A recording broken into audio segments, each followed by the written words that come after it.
et bienvenue dans Long Live le débrief. Une semaine sur deux avec David Ordono. Nous revenons sur l'interview qui vient d'avoir lieu. En l'occurrence, nous avons reçu la semaine dernière Thomas Tapti, donc coach sportif, expert en musculation et développement de la force et de la masse musculaire. Et donc David a adoré cette interview, qu'il n'a rien compris et l'a trouvé totalement hors sol. Non, pas du tout, Weshou. Mais c'est dire si le sujet est un peu loin de moi. Tu t'es senti totalement éloigné du sujet, quoi. Je me suis senti déjà pas faible du tout concerné. physiquement. Très faible physiquement. Non mais en fait vous avez un vocabulaire de personnes qui connaissent le sujet, tout simplement. Vous c'est logique de parler de reps, de choses comme ça pour parler de répétition. Alors là c'est un truc basique. Mais moi je ne fréquente pas assez les salles de sport. Ok. En tout cas je ne fais pas du tout de musculation et il faut absolument que j'y remédie parce que ce podcast, et on le répète, et tous les gens, quels qu'ils soient, et tu l'as dit en introduction de cet épisode et c'est très juste, nous disent que c'est un allié de la longévité, mais Absolu. Number one. Donc il faut que j'arrête et que je Faut que t'arrêtes quoi? Mais de pas en faire. C'est évident que tu commences. Mettons le positif, faut que je commence. Il faut que je me mette à la muscu clairement, mais alors je pars de très loin parce que je n'ai pas du tout compris. Donc déjà... T'as pas compris? Bah j'ai mis du temps, ouais c'est pas mon monde quoi. Ok. C'est pas mon monde. Non mais hyper intéressant du coup de revenir sur ça. J'ai appris plein de trucs. Bon, déjà renforcement musculaire et muscu, même combat. Same. Même combat. On parle de la même chose et c'est vrai que encore une fois, c'est une question de vocabulaire et de marketing en fait, de mots. C'est-à-dire que quand tu parles de muscu, ça fait peur. Quand tu parles de renforcement musculaire, ça fait pas peur. Et vous avez passé tout un temps à expliquer justement ce qui dans la muscu pouvait dans l'esprit des gens être, un obstacle, un frein ou quelque chose qui fait peur. On n'a pas envie de devenir. Ouais. Et vous avez mis là tout de suite et je trouve ça très chouette parce que c'est vrai que quand on parle de muscu, on voit tout de suite des muscles, on voit tout de suite Schwarzenegger comme tu dis ou des bodybuilders. Alors que non. Et puis en plus, en pour fait, y arriver, c'est il faut imaginer le bodybuilder, le bodybuilder, l'Arnold Schwarzenegger ou voilà, enfin le type de corps comme ça, c'est à la musculation, pas, en fait, ce qui est le sprinter, par exemple le Usain Bolt, ouais, c'est ça. Ou tu vois, ou Kipchoge au marathon qui fait le marathon en 1h59. Une fois, 2 fois par semaine pour faire de la muscu, je serai jamais ça en fait. Exactement, c'est-à-dire que t'as beau courir et t'entraîner pour un marathon, tu ne le courras jamais en 1h59 comme Eliud Kipchoge. Et ben voilà, tu peux aller faire 2-3 fois de la muscu en salle, tu ne deviendras jamais Arnold Schwarzenegger. À moins d'y dévouer sa vie et depuis toujours et de manger et de ne vivre que pour ça. Donc, exactement. Il faut pas avoir peur, il faut enlever tous les trucs et se focaliser sur les points positifs. Et les points positifs de la musculation, vous les avez cités, ils sont hyper nombreux. Et ça aide notamment à préparer, à aider dans le quotidien et aussi à préparer la pratique de certaines activités sportives. Vous en avez parlé, c'est un bon complément. Ouais. Et moi, j'ai été frappé par ça en fait. Parce que, encore une fois, on a un problème et ce podcast, moi, m'éclaire à chaque fois là-dessus. On a un problème culturel. C'est-à-dire qu'on ne conçoit pas, déjà qu'il faut faire du sport très régulièrement. Et qu'en plus, une fois qu'on a ouvert cette porte, il y a un vrai truc, c'est que la musculation, ça doit se faire, et c'est ce que vous avez dit, un peu en parallèle du reste. En fait, moi, je pense qu'il faut plutôt considérer la musculation ou l'entraînement à la force comme un pilier de tous les sports. C'est-à-dire qu'en fait, la préparation physique ou tu prépares physiquement ton corps à n'importe quel sport, que ce soit l'escalade, la natation, le D'ailleurs, tennis, il parle de corps le comme badminton. d'une structure, il parle de structure, il faut préparer la structure. Exactement, tu prépares tes os, tes muscles, tes ligaments, tes tendons à recevoir finalement l'impact que va te donner ton activité physique. Et c'est vrai que pour moi, ça devrait être un socle indispensable. Et c'est vrai que je pense que ça vient aussi un peu d'un défaut d'éducation au sport. Parce que le sport que tu fais au collège-lycée, par exemple, bah, tu vas faire du hand, de la gym, je sais pas moi, de la course à pied, du basket avec ton prof de PS, mais tu ne vas pas faire le renforcement musculaire qui va avec, qui est censé aller avec. Et tu n'es pas éduqué à ça, en fait. Donc finalement, tu l'apprends pas, cette notion. Ben, on grandit avec l'idée que la muscu, c'est un truc à part, un truc en plus pour faire du muscle. Exactement, alors qu'en réalité, pas du tout. C'est le pilier. C'est la base du mouvement pour t'aider à t'épanouir dans n'importe quel sport que tu fasses. Que ce soit du vélo, de la rando. Exactement, voilà, c'est ça. Boum. C'est le solfège, c'est les gammes de piano. C'est exactement ça. Alors, il y a un truc qu'il faut préciser, c'est que vous avez parlé des blessures. J'ai bien aimé tout ce que vous avez dit autour des blessures parce que d'une part, il y a une manière de les éviter. Et c'est aussi ce qu'on se dit quand on envisage la musculation. Il dit qu'il vaut mieux être encadré, globalement. Ouais. Il vaut mieux être encadré. Mais la blessure en muscu est plutôt rare. Tout à fait. Genre, c'est presque un mythe. C'est un mythe en fait parce qu'en fait. Quand on les voit soulever, on se dit ah, ils vont se déchirer un truc, ça se pétant. Et en fait, Exactement. c'est pas ça. C'est pas très rare. possible, ça. Mais par contre, les gens disent j'ai déménagé un truc très lourd, je me suis fait un tour de rein. Ou tu vois, où je me suis pété le dos en déménageant la machine à laver de ma voisine. Pourquoi en fait? C'est parce que. Pourquoi déjà aider sa voisine? Exactement, appeler les déménageurs bretons. Non mais. En gros, pourquoi est-ce que tu te fais mal à ce moment-là? C'est parce qu'en fait, du jour au lendemain, t'es pas du tout préparé, tu fais jamais justement de muscu et tu vas aller soulever un truc ultra lourd alors que t'es pas préparé et donc là forcément tu te fais mal. Et en plus c'est quelque chose d'encombrant, t'es pas bien placé, t'as pas la place.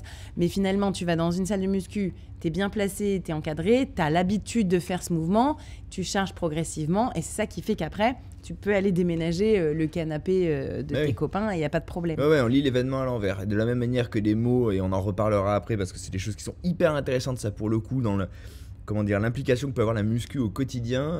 On parle de mal de dos, on va parler de sommeil aussi dans l'épisode. Vous en avez parlé sur la fin de l'épisode plutôt. Hyper intéressant. Donc effectivement, ça fait partie d'un entretien qui doit être régulier. Exactement. Question de néophyte. Vas-y. C'est quoi la force max?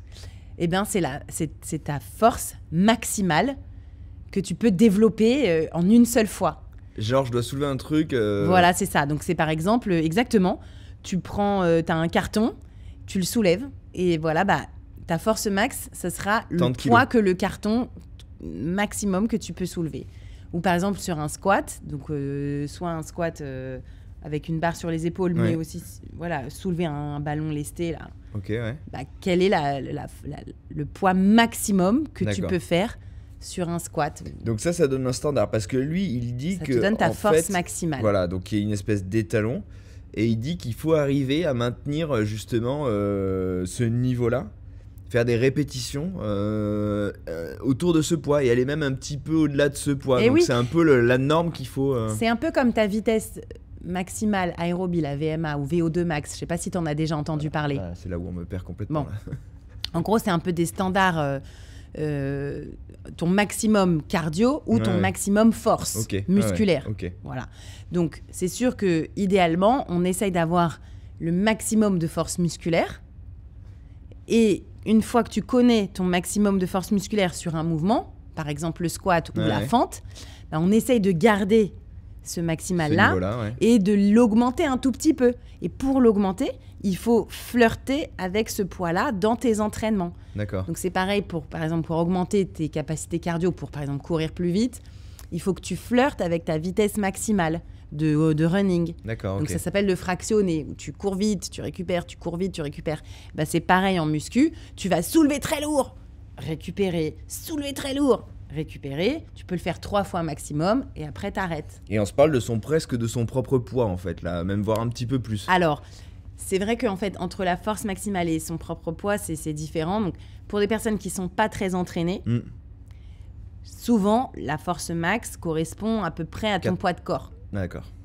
Et de toute façon, si tu veux pas devenir ultra bodybuildé ou voilà, devenir l'homme le plus fort du monde qui tire des camions ou des avions sur des pistes d'aéroport, déjà, si tu arrives à avoir... Il y a des gens qui ont cet objectif de vie, quoi. Déjà, si tu arrives si t'arrives à soulever ta force, ton propre poids de corps, c'est-à-dire en gros, te relever, ou porter quelqu'un qui pèse ton poids, voilà, c'est déjà un très bon standard en gros. Donc, on parle de force max pure ou bien de force max relative. Relative, c'est relative à ton poids, toi. D'accord. Voilà, en gros, c'est ça. Mais idéalement, en fait, il faut essayer de soulever le maximum de poids et de flirter régulièrement avec ce maximum de poids-là pour pouvoir au moins maintenir cette capacité, voire la développer. Ah voilà, ça fait partie des petites incompréhensions. Voilà, et c'est pareil pour la course à pied. On flirte avec sa vitesse max quand on fait des fractionnés 30-30 ou 10 fois 400 mètres. Où on essaye d'être le plus rapide possible.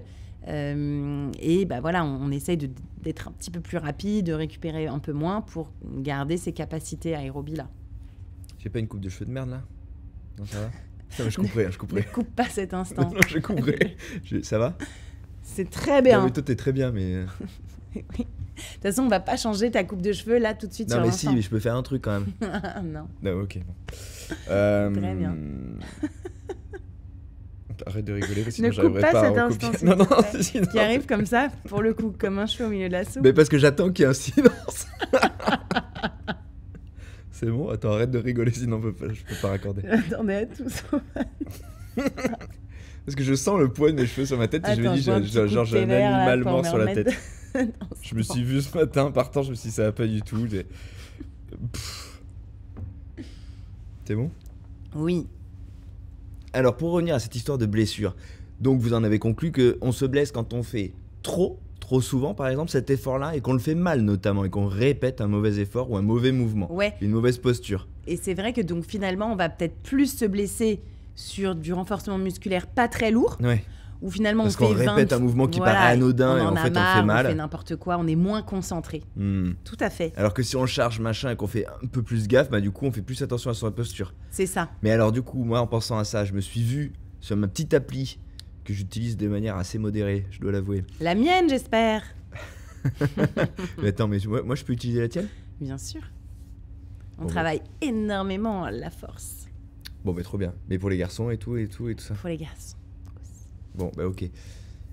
Et ben, Oui. qu'est-ce qu'on a à répondre aux gens qui ont peur de se blesser sur une appli par exemple? Parce que là, ils ont pas Lucille derrière eux Oui, pour leur redresser le dos, la posture ou. c'est sûr. Donc, en gros, si tu fais du sport avec une application, ce que je propose, donc il n'y a pas de souci, j'assume.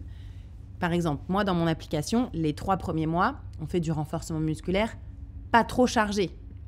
On apprend progressivement à mettre de la charge. D'accord. Donc, le premier mois, on fait pas trop chargé, 5-10 kilos max. Voilà, on apprend à bien faire le mouvement, à avoir les bons ressentis. Le mois d'après, on met un petit peu plus lourd. On fait 10 répétitions avec un petit peu plus de poids. Mhm. On fait comme ça. Et après, à partir le 4e mois, on va faire des séries Ah ouais, très c'est courtes pensé, d'accord. et augmenter énormément la charge. Mais c'est voilà, on le fait vraiment progressivement, quoi. On rentre pas de but en blanc. J'ai jamais fait de musculation et premier Ah jour, ouais. je fais des squats à 40 kilos. Non. Ok. Donc, parce que forcément. c'est progressif qui fait que. Mais encore une fois, hein, voilà, on apprend le mouvement, mais plus on charge, mieux on est placé. Et ça, j'en suis convaincue, parce qu'en fait, si tu sens beaucoup mieux tes mauvais placements Oui. quand Si tu c'est portes. chargé lourd, parce que parfois quand c'est pas lourd, on dit ah mais surtout ne ressentez pas dans le dos. Ouais, puis tu Mais compenses. de toute façon, tu puis ressens nulle part vraiment. Ouais. Alors que là, si tu fais un squat à 40 kilos, Tu vas voir si t'as si un on te dit déséquilibre ou si tu charges ne trop le sur un- sentez pas trop dans l'avant des genoux, tu le sens dans l'avant des genoux, tout de suite tu vas reculer ton poids de corps et tu vas être beaucoup mieux placé, tu vas beaucoup mieux Ouais, c'est logique. ressentir, quitte à faire que 4 Moins de fois le répétitions. mouvement, donc 4 répétitions. 4 reps. 4 reps. La rep, c'est la répétition, donc c'est une fois le mouvement complet. C'est noté. 2 tips que vous avez donnés que j'ai trouvé super. Aujourd'hui, la force de préhension, donc ta force que tu as dans ton poigne, dans ton grip, ok, est extrêmement corrélée à ta santé cardiovasculaire. C'est-à-dire qu'on a remarqué que des personnes qui avaient une bonne force de grip avaient des risques cardiovasculaires beaucoup plus faibles que ceux qui avaient une faible force de préhension. Être capable de se suspendre, alors bien évidemment que la suspension va aussi À un dépendre seul de bras. à deux bras, d'accord. Moi je pense qu'aujourd'hui, Combien de temps 30 secondes. 30 secondes. Ouais, 30 à 45 secondes. Mais c'est des minima. Là, je t'ai parlé de minima, je te parle pas de Minima maximum. de santé. C'est-à-dire que pour moi, en dessous de ça, bah forcément, il y a peut-être probablement des impacts ou des risques en termes de santé. Donc ça, la suspension. Donc en gros, vous allez dans les parcours sportifs ou les espaces de fitness workout qu'on sait jamais comment qu'il y a aborder, là. parfois. Alors, on ne sait pas quoi en faire de ces trucs. Donc, j'ai des vidéos de fitness workout sur ma chaîne YouTube. Tu vas, donc tu trouves la barre là, tu te suspends. Si ça dure moins de 30 secondes, Si ça dure moins de 30 secondes et que tu dois lâcher, ça va pas. c'est-à-dire qu'il y a un problème dans ton grip, donc dans ta force de préhension. C'est clairement la force des avant-bras. Et qu'il va falloir le travailler. Et pareil, donc de pouvoir tenir son poids là comme ça à bout de bras. Donc ça s'appelle le farmer carry. Donc en gros, pendant 1 minute, tu tiens 2 haltères très lourds. Donc les 2 haltères doivent faire à peu près 75% de ton poids de corps. Donc moi, par exemple, je fais 68 kilos. Donc ça fait à peu près 42 kilos. 40 kilos dans chaque main? 45 kilos pour les 2 mains. Ah oui, ok. Donc ça fait 22 kilos par main. Ouais. Un peu plus, quoi. Ouais. Entre 22 et 25 kilos par main. Et tu marches comme ça pendant 1 minute. Personnellement, je suis à 50 secondes. Ah ouais. Moi. Alors que j'ai l'habitude. Donc d'ailleurs, je m'entraîne pour le farmer carry de 1 minute. Donc tu vois, et ça, c'est vrai que la force, le grip, est directement associé à la longévité. À la longévité, à la santé cardiovasculaire, donc à la santé de ton cœur et de ton système. Et ouais. Hallucinant. Alors moi, je ne sais pas exactement pourquoi ces deux-là sont Rien associés. qu'en le disant, ça me... Ça te donne un petit coup au cœur, là, ouais. Ouais, il faut s'y mettre, c'est vrai que... Bah, pourquoi ? Parce qu'en fait, finalement, c'est aussi de pomper le cœur jusqu'au bout des doigts, donc forcément, c'est quand même cardio comme activité. Ouais. Et ça montre aussi voilà, la bonne santé de tes vaisseaux sanguins qui sont capables de t'aider à tenir. Très étonnant. Ouais, hyper intéressant ça, le grip. Mais c'est vrai que finalement, il y a aussi cette notion de force un peu survivaliste dans l'entraînement à la force. Et que je trouve aussi hyper intéressant. Et on en a parlé d'ailleurs avec Thomas, une fois qu'il partait là. C'est notamment pour les femmes. Le fait de se sentir forte, de savoir se suspendre, de se hisser, de tenir super lourd quelque chose. La sensation. Cette sensation de savoir le faire, d'y arriver, de ne pas être faible, physiquement, vraiment, d'avoir de la poigne, en tant que femme notamment. Ça apporte énormément de confiance en soi. Ouais. C'est-à-dire que tu te sens aussi plus d'aplomb dans ton quotidien, vraiment. Mais de la même manière, enfin de manière générale, se sentir bien dans son corps et puissant et en pleine possession de ses moyens, ça fait que tu rentres dans une pièce pas de la même manière que si t'es... Tout à fait. Tu te sens mieux. Tout à fait. Mais d'où le sport, malgré tout, quand même un petit peu intense. Ouais. C'est-à-dire que si tu sais nager 1 kilomètre en moins de 20 minutes ou courir 5 kilomètres en moins de 25 minutes, ce genre de petit achievement ou un 400 mètres en moins de 2 minutes, ce genre de choses comme ça, ce genre de standards font que tu te sens fort en fait et que tu te sens psychologiquement quand même à la hauteur, et ça aide énormément en fait d'avoir des standards comme ça. Ouais. Je vais mesurer les miens. Ouais, mais c'est bien d'avoir ses propres standards. Après, chacun a les siens. Moi, j'ai les miens. Et j'ai pas envie d'être en dessous, quoi. Et ça t'aide, encore une fois, à avoir ce dont on parlait dans notre conversation avec Thomas. Ça t'aide aussi à filtrer des choix de vie. C'est-à-dire que, voilà, si tu as ton standard où tu te dis que, de toute façon, moi, quoi qu'il arrive, je veux courir 10 km en 45 minutes, ça t'oblige à t'entraîner souvent, faire de la muscu. Ça crée une discipline. Voilà, exactement. Donc ça t'aide dans tes choix, parce que ça fait partie de tes valeurs fortes. Et du coup, tu te poses moins de questions de « Ah, j'arrive pas à manger sainement. » T'arrives pas à manger sainement, mais si tu te donnes un objectif de courir 10 km en moins d'1 heure jusqu'à la fin de tes jours, ça va pas être en mangeant des pizzas et des bonbons tous les jours, en fait. Donc à chaque fois que tu te confrontes à une pizza, tu repenses au fait que tu repenses à ton standard de vie. Exactement. Chacun a les siens. C'est OK d'en avoir des plus bas, il n'y a aucun problème, mais ça te permet de filtrer. Il y a un truc qui était très étonnant aussi. Quoi donc? Teaser. Non, c'est quand vous dites que il vaut mieux faire au final peu d'exercices que 1000 choses différentes. Et c'est vrai que quand tu vois les coachs, la muscu, le machin, t'as l'impression que ça te part en tout youtou et qu'il faut connaître 2000 trucs. Et c'est dingue. Et en fait, ça se joue autour de 6 trucs. Là, vous avez dit, en gros, il faut faire des fentes, il faut faire des squats, il faut faire des... Bon, allez, en gros, ça se joue autour de 5 chorégraphies. Moi, j'appelle ça des chorégraphies. Non, mais complètement. En fait, finalement, il y a peut-être, disons, une dizaine de mouvements un peu globaux comme ça.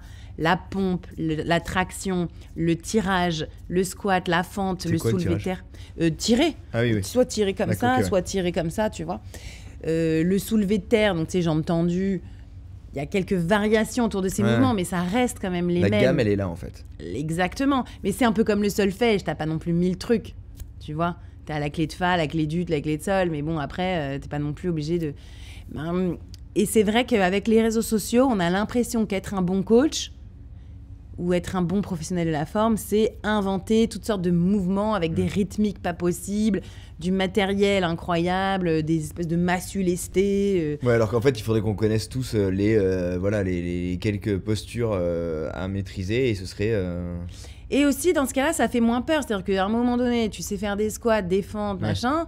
Après, juste, tu charges. Et il n'y a pas besoin de faire rock'n'roll à droite et à gauche avec des je ne sais quoi, de ressorts.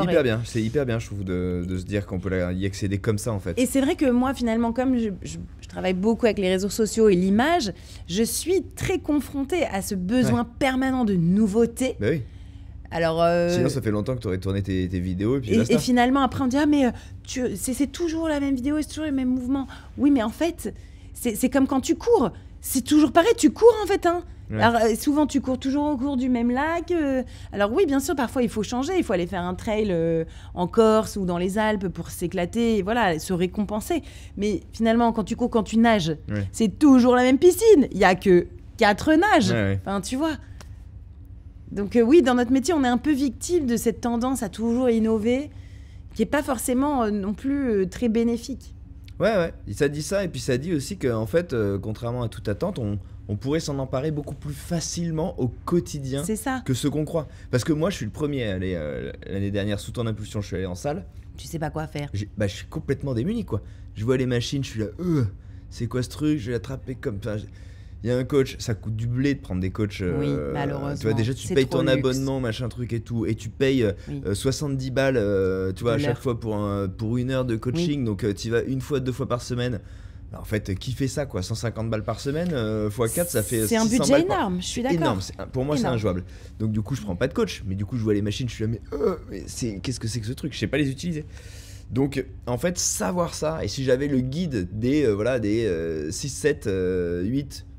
Voilà, le squat je vois, le fente je vois, machin, voilà. Ben, je serais beaucoup plus rassuré et je pense que ça rentrerait plus facilement dans le quotidien. Je pense qu'il y a un énorme... les gens se font tout un monde de ce que peut représenter l'activité physique de renforcement musculaire. Tout à fait. Alors qu'en fait, ça devrait être élémentaire. Et d'ailleurs, ça devrait être enseigné, ça regroupe ce qu'on disait avant. Tout à fait. C'est que ça devrait être enseigné dès le plus jeune âge. À la base. Hygiène de vie. Tout à fait. En parlant d'hygiène de vie, et pour terminer sur les petites notes que j'ai prises, vous avez fini par parler de choses tout aussi élémentaires. L'alimentation. Oui. Le rapport aux protéines. Et les compléments qu'il est bon d'envisager. Ouais.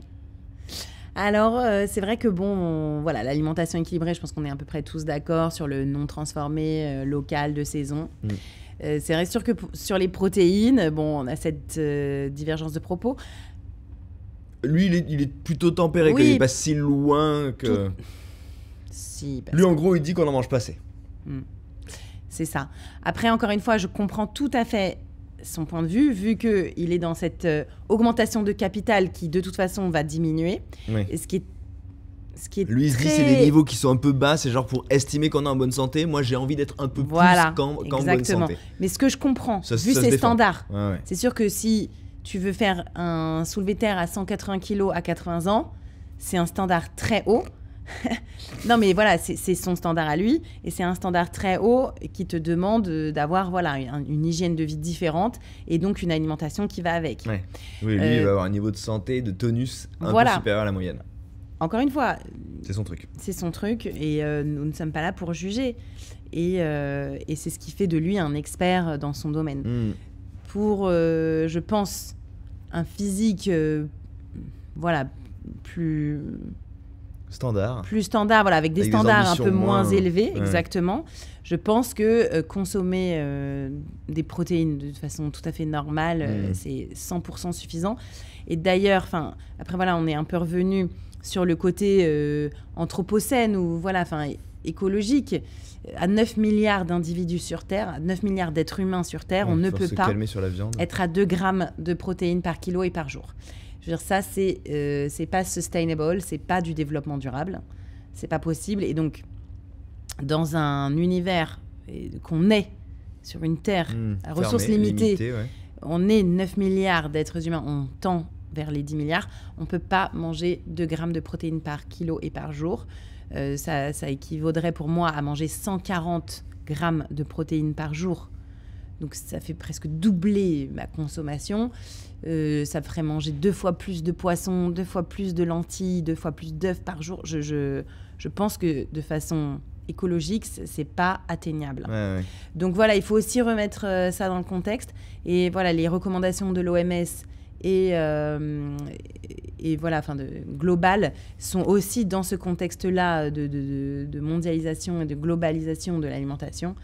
Et moi, je pense que rester à un standard de 1 à 1,2 grammes de protéines par jour et par kilo, c'est tout à fait correct. Donc, par exemple, pour moi, ça équivaut à 70-80 grammes max de protéines par jour. Je pense que c'est bien assez et ça me suffit pour avoir un corps comme je le souhaite et des performances qui sont tout à fait correctes. Et il a rajouté un... J'ai été longue sur cette réponse parce que je veux pas non plus brusquer. J'ai déjà gueulé beaucoup. Je me suis fait envoyer dans tous les sens vis-à-vis des protéines. Je suis quand même allée voir le professeur Mariotti sur ma chaîne YouTube, superbe interview, qui explique exactement la même chose que moi. Ouais, je pense qu'il est assez incontestable dans son expertise. Et après, voilà, chacun ses standards. On n'est pas là pour juger, mais dans le contexte dans lequel on est, il faut aussi savoir raison garder. Et il a rajouté un complément à l'activité physique que je n'avais pas vu venir. Lui, il a cette punchline, le meilleur complément, c'est le sommeil. Sommeil. C'est génial cette phrase, le meilleur complément alimentaire de la muscu, mais du sport en général, c'est le sommeil.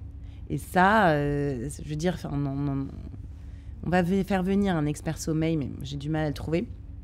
Mais c'est vrai que le sommeil, c'est primordial. Et en fait, on n'en parle pas assez. Comme il disait très justement, c'est pas vendeur, c'est pas sexy, ça fait pas vendre. Puis c'est accessible, c'est machin, ça fait partie du quotidien, voilà. On le fait tous, mais on sait et pas qu'en fait, le il faut sommeil, bien le vivre et bien le faire. Le sommeil, c'est presque de la déconsommation.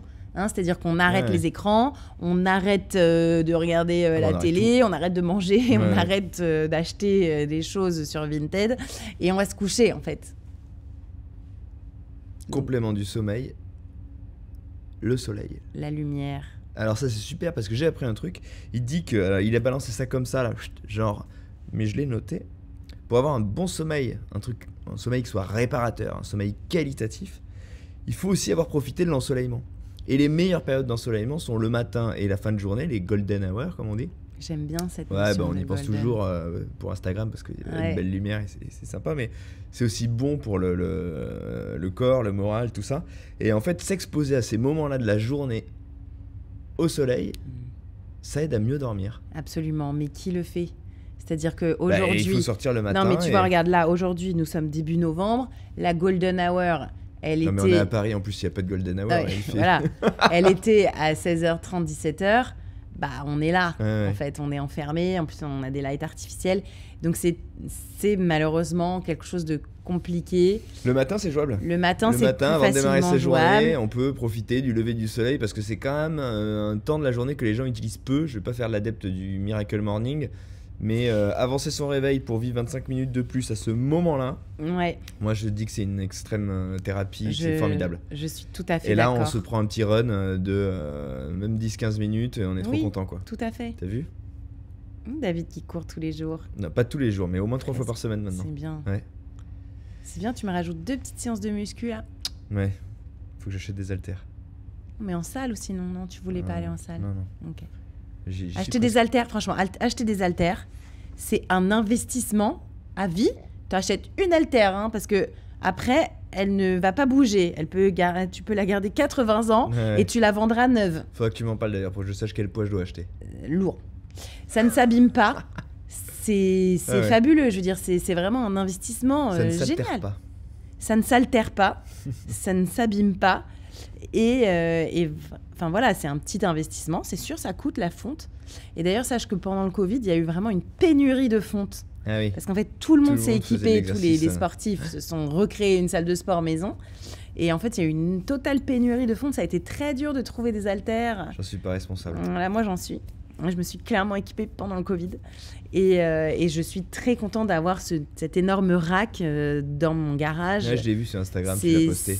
Mais c'est pareil, il faut que je connaisse les bons mouvements, faut le savoir, c'est un truc à... Oui, mais en fait, encore une fois, il faut arrêter de se dire faut que je connaisse les bons mouvements. C'est très simple en fait. Bah, le squat, faut les connaître. il est très simple. Le tirage, c'est très simple. C'est vraiment pas du tout compliqué de faire de la muscu. On s'en fait tout un monde parce qu'on voit les crossfitters. En ce moment, d'ailleurs, j'en parlais pendant mon swimrun camp.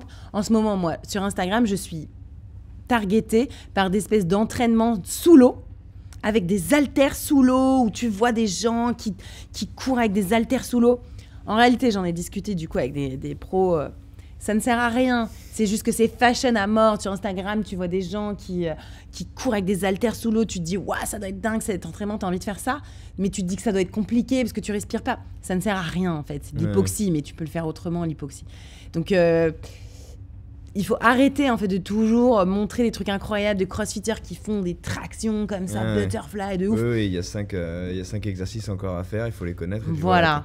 La simplicité, mais la régularité. Et on le trouve sur ta chaîne, en fait, tout simplement. Sur la chaîne YouTube, sur mon appli. Après, il n'y a pas que moi, hein, il y en a plein. Mais t'es en face de moi, donc moi, c'est là que je vais chercher. Voilà, mon application Lucille Woodward, qui fonctionne d'ailleurs très bien. Et oui, je propose vraiment sur l'appli du renforcement musculaire lourd. Et moi, en vidéo, je le fais. Et j'ai mes squats à 30, mes squats à 40 kilos. On me voit le faire et on me voit ne pas avoir des cuisses comme ça.